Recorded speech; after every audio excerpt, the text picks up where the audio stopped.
ਬੀਬੀ 65 ਮੋਹਾਲੀ ਤੋਂ ਵੀਰੋ ਨਹੀਂ ਮੋਟਰਸਾਈਕਲ ਲੈ ਕੇ ਆਏ ਜੀ ਆਪਣੇ ਕੋਲ। ਨੰਬਰ ਨਾ ਦਿਖਾਇਓ ਵੀਰੋ ਨਹੀਂ ਕਹਿੰਦੇ। ਤੇ ਪੁੱਛਦੇ ਆ ਬਾਈ ਜੀ ਉਹਨਾਂ ਦਾ ਕੀ ਫਾਲਟ ਹੈ ਜੀ। ਬਾਈ ਜੀ ਕੀ ਫਾਲਟ ਹੈ ਜੀ?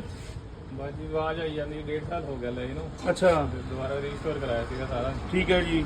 ਟੇਮਾਂ ਦੀ ਆਵਾਜ਼ ਆਈ ਜਾਂਦੀ ਨਾ ਐਵਰੇਜ ਦਿੰਦਾ ਜੀ। ਐਵਰੇਜ ਵੀ ਨਹੀਂ ਦੇ ਰਿਹਾ। ਹਾਂ ਬਿਲਕੁਲ। ਚਲ ਆ ਜਾਓ ਉਸਤਾਦ ਜੀ ਕਿਹੜੇ ਨੂੰ ਕਰਾਓ ਚੈੱਕ ਦੀ ਕਾਹਦੀ ਆਵਾਜ਼ ਆ ਦੇਖਦੇ ਆ। ਕਾ ਟਿਕ ਕਰ ਰਿਹਾ ਨਾ ਤੇ ਨਾ ਐਵਰੇਜ ਦੇ ਰਿਹਾ। ਕਿੰਨੀ ਕੁ ਐਵਰੇਜ ਹੈ?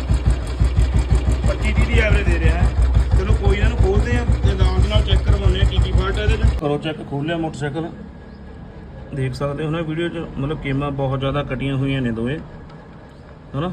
ਤੇ ਸਪੈਂਡਲ ਵੀ ਇਹਨੂੰ ਠੋਸ ਨੇ ਓਰੀਜਨਲ ਲੱਗੇ ਹੋਏ ਨਾਲ ਦੇ।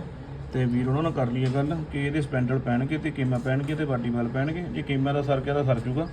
ਤੇ ਹੁਣ ਵੀਰ ਉਹਨੀ ਕਹਿੰਦੇ ਇੱਕ ਵਾਰੀ ਸੈਟਿੰਗ ਕਰ ਦਿਓ ਤੇ ਅਗਲੀ ਵਾਰ ਫਿਰ ਆਪਾਂ ਇਹ ਚੇਂਜ ਕਰਾਂਗੇ। ਤੇ ਹੁਣ ਇਹਦੀ ਕਰਕੇ ਸੈਟਿੰਗ ਤੁਹਾਨੂੰ ਚੈੱਕ ਕਰਾਉਂਦੇ ਆ। ਲਓ ਜੀ ਕਰੋ ਚੈੱਕ। ਇਹਨੂੰ ਜਿਹੜੀ ਗਰਾਰੀ ਹੈ 2 ਡਾਟ ਵਾਲੀ ਪਈ ਵੀ ਹੈ, ਦੇਖ ਸਕਦੇ ਹੋ ਨਾ। ਤੇ ਹੁਣ ਆਪਾਂ ਇਹਨੂੰ 3 ਡਾਟ ਵਾਲੀ ਪਾ ਦੇਣੀ ਹੈ।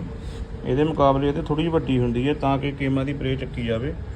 ਤੁਹਾਨੂੰ ਉਹਨੂੰ ਸਟਾਰਟ ਕਰਕੇ ਚੈੱਕ ਕਰਵਾਉਣੇ। ਲਓ ਜੀ ਓਕੇ ਹੋ ਗਿਆ ਜੀ। ਮੋਟਰਸਾਈਕਲ ਸਟਾਰਟ ਕਰਕੇ ਤੁਹਾਨੂੰ ਚੈੱਕ ਕਰਵਾਉਣੇ ਆ ਜੀ। ਲਓ ਜੀ ਕਰਿਓ ਚੈੱਕ। ਲਓ ਤਾਂ ਹੀ ਨੇੜੇ ਨੂੰ ਚੈੱਕ ਕਰਾ ਦਿਓ। ਕਰੋ ਚੈੱਕ।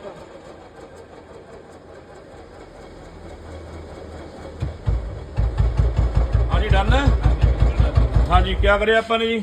ਗਰਾਰੀ ਪਾਈ ਹੈ, ਬਾਕੀ ਸੈਟਿੰਗ ਕਰੀ ਹੈ ਜੀ। ਓਕੇ ਹੈ, ਠੀਕ ਹੈ। ਹੋ ਗਿਆ, ਮਨ ਖੁਸ਼ ਹੋ ਗਿਆ। ਬਹੁਤ ਖੁਸ਼ ਹੈ। ਓਕੇ ਹੈ ਜੀ।